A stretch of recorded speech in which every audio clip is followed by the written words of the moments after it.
Welcome back into the Sports Source. This segment brought to you by Southeast Termite and Pest Control.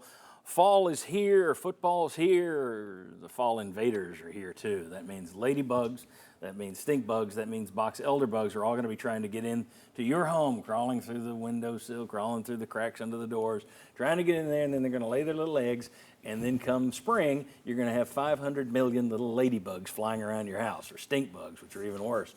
Call Southeast Termite and Pest Control. I used to have a problem with those things getting into my house until I got their fall invader treatment. Now it is no longer a problem. SoutheastTermite.com to learn more about their fall invader treatment. Great company, used them for years. All right, welcome in the last member of our panel. Right here, Chuck Cavaleris. We'll give you the Kamal Haddon welcome to the show. So thanks for being here. Chuck, Sterling, we're just going to be, we went way over in that last one. It's going to be kind of quick here. Sterling, Joe Milton's numbers yesterday weren't that bad. Let's go ahead and put those up if we can. Hendon Hooker in 2022, his first 3 games, 844 passing yards. Joe Milton, his first 3 games, 716. 6 touchdowns, 6 touchdowns. No interceptions, 1 interception. 63 rushing yards, 46 rushing yards. There's not that big a difference, numbers-wise, but numbers are misleading. This offense doesn't run as smoothly with Joe Milton. Why is that?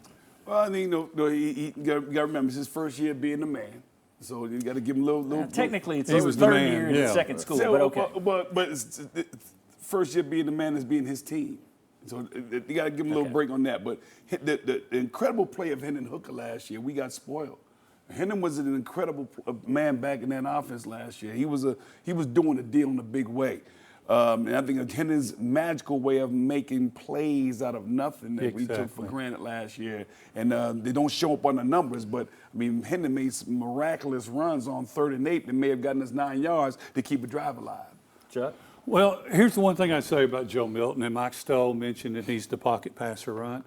In his career, 5th-year senior, at Michigan and Tennessee, he has 0 touchdown passes outside of the pocket. Yeah, they said that out there last night. It's amazing. And to me, that just says it. That says a lot, doesn't it? Yeah.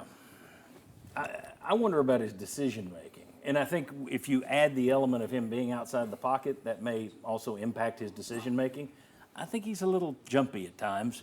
I thought it was a bad decision to throw that ball up like a punt that wound up being an interception. Thought he should have eaten it.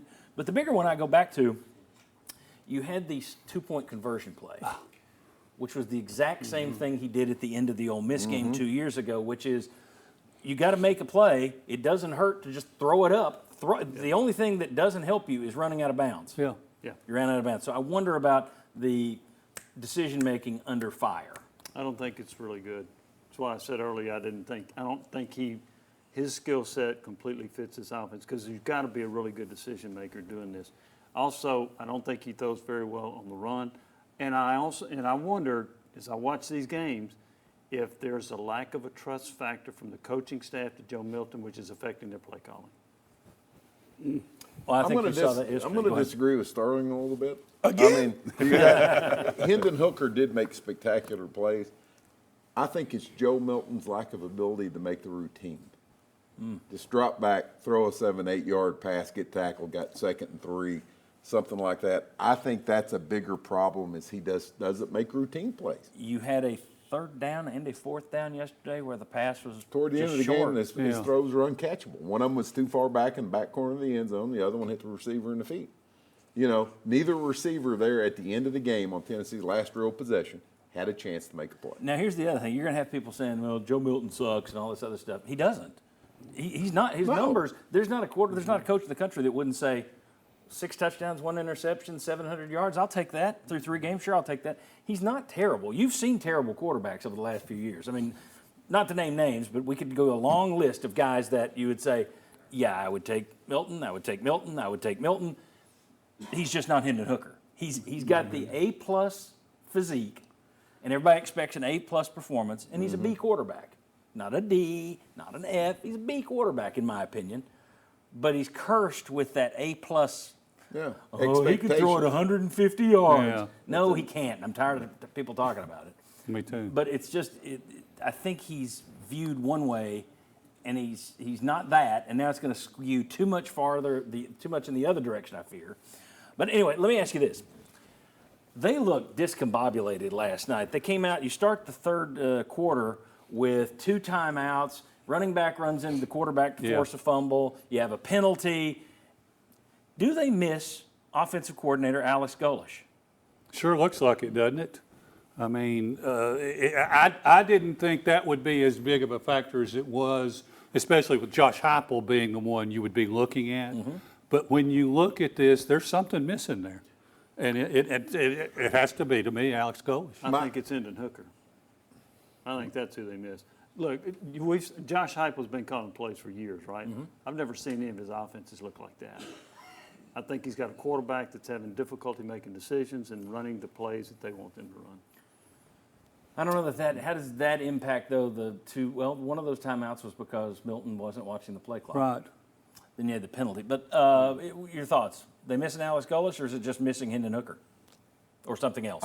I think maybe they miss not the play calling, not the game day stuff.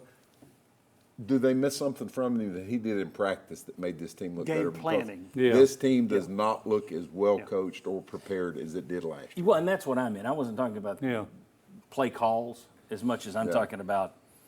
It doesn't look like their practices are running the same. Do you miss him Monday to Friday? Yeah. He may have seen some matchup advantages in practice that we're not seeing in games. Sterling, they miss Alex Golesh. I would say yes. You know, we've got a situation where Coach Banks has had 3 full years in his defense, and imagine 3 full years with offense, and hey, And now next Joe man Milton's up. in his first year. And Joey's in his first year, and so. And you look around the SEC right now, and there's a lot of coordinators who are new to their jobs, and, and a lot of new quarterbacks, and none of these teams look real good on offense right now. No. So this isn't unique to Tennessee if you want to look at it through that lens. If you're saying, well, new quarterback, new coordinator, that seems to be impacting a lot of different teams. Like Alabama. And Georgia. Georgia isn't looking great. Yeah. All right. When we come back, the latest on UT's next foe, Texas San Antonio, and also Josh will look around the SEC. Just where are the sure wins in the conference? Boy, that question would have gotten a whole different answer 3 weeks ago. Come on back on the Sports Week.